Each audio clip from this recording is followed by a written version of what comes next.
live in Massachusetts, and we just elected a Republican senator there. Lots of people are plenty angry. You can turn on Fox News, you can get tons of anger. If you turn on your talk radio, you can get tons of anger. What I cannot see is how anything serious about financial markets makes it into the U.S. press, starting with the New York Times and going down.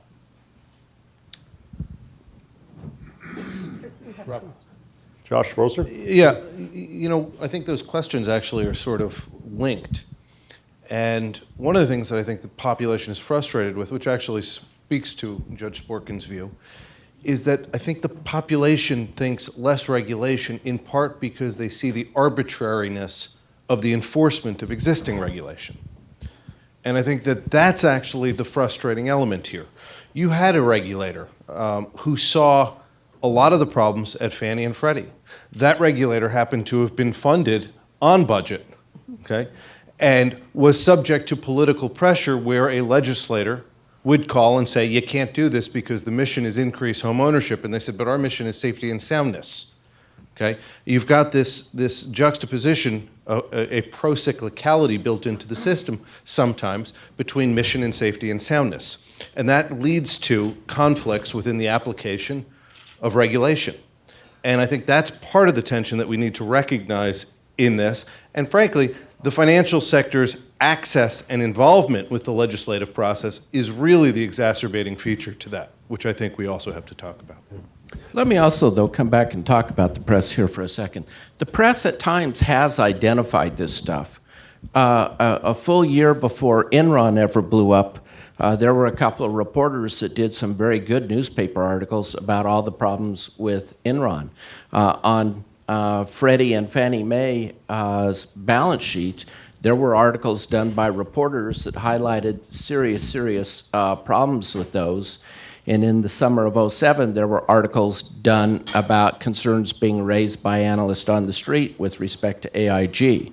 So there have been press reports out there that just didn't get traction. And unfortunately, the regulators all too often ignored them. Now, there are times where the press has been very reluctant to write about some of their sources because they want to maintain their relationship with that source. And when that happens, that's a sad day when it comes to journalism, and that does happen.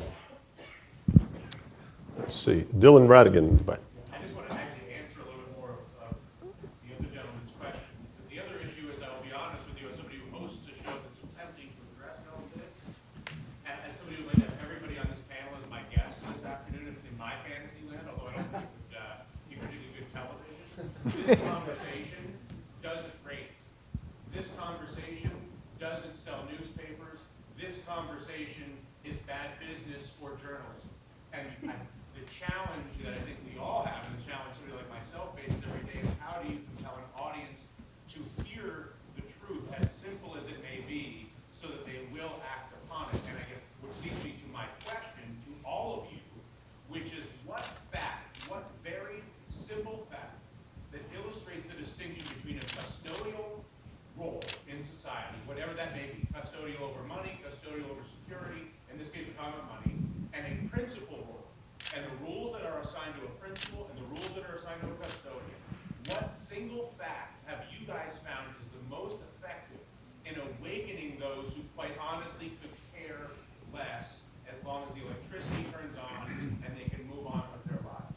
Because what I'm searching for is that fact, because there are so many people that if you can just get the light bulb will respond with passion to this issue, but they quite simply do not see the immediacy, the emotional threat, and are so easily distracted by other things that absent a very compelling fact set in a very simple, easy to understand way, I think it's going to take a long time to get any of these things, however simple and right they may be, done. So it doesn't rate, which is it's with bad business, which is a trip. And then I'd love any fact from anybody up there that you guys have found most effective in talking to regulators who don't know anything that you guys know. Why don't you just tell them to watch C-SPAN? Watch C-SPAN. Yeah, I mean, just the one thing I told you about. I saw it. I saw Geithner said I wasn't there. I saw Paulson say I had nothing to do with it.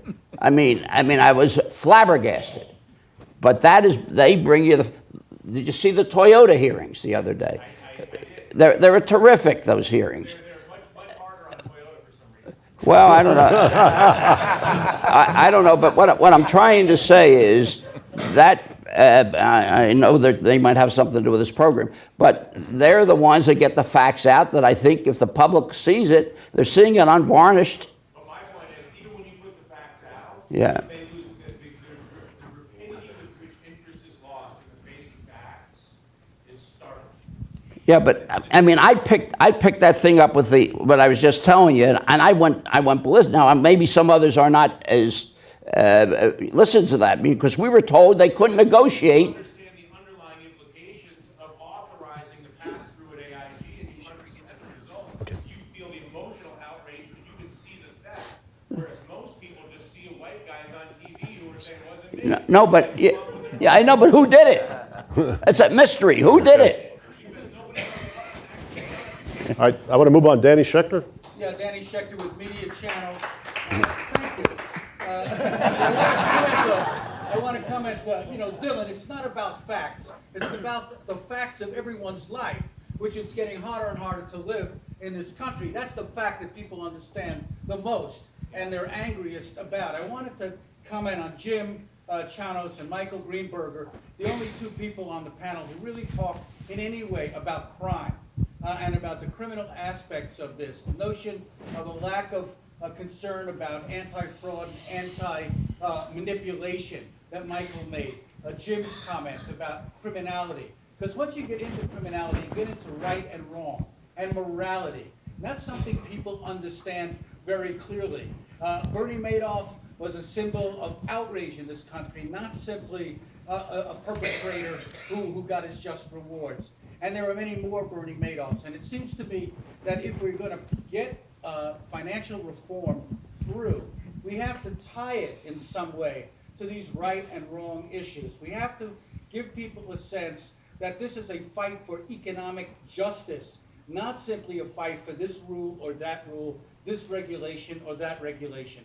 That's a very simple black and white way of formulating this. People will respond to it, but so far the experts are so caught up, it seems to me, in this regulatory rigmarole here with beautiful PowerPoint presentations, all of you, brilliant, but yet these simple facts that will communicate to the average American who feels he's being robbed and cheated is not getting through adequately. And I think if we join this concern to every other concern, I think we'd have more impact.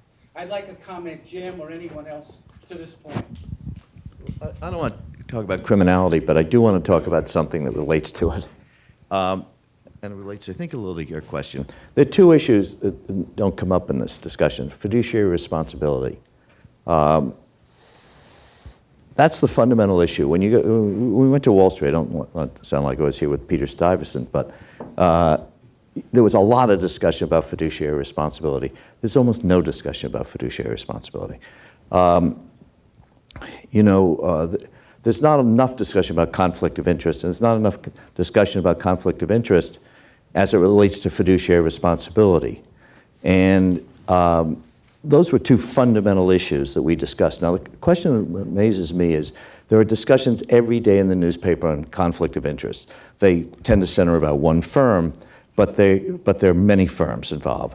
But nobody rises to that issue. In fact, if you read Charlie Ellis's book on Goldman Sachs, on page 969, to be precise, Lloyd Blankfein discusses how Goldman Sachs is going to compete with their clients. 30 years ago, it was an inconceivable notion on Wall Street. So you don't have to go to criminality. You can stop there. But nobody seems to be outraged about that. And to give credit to the newspapers, they write about it every day. Whether it's on Greece or whether it's on something else, day after day, they're writing on that subject. But again, you can't blame the newspapers. Jim Chanos.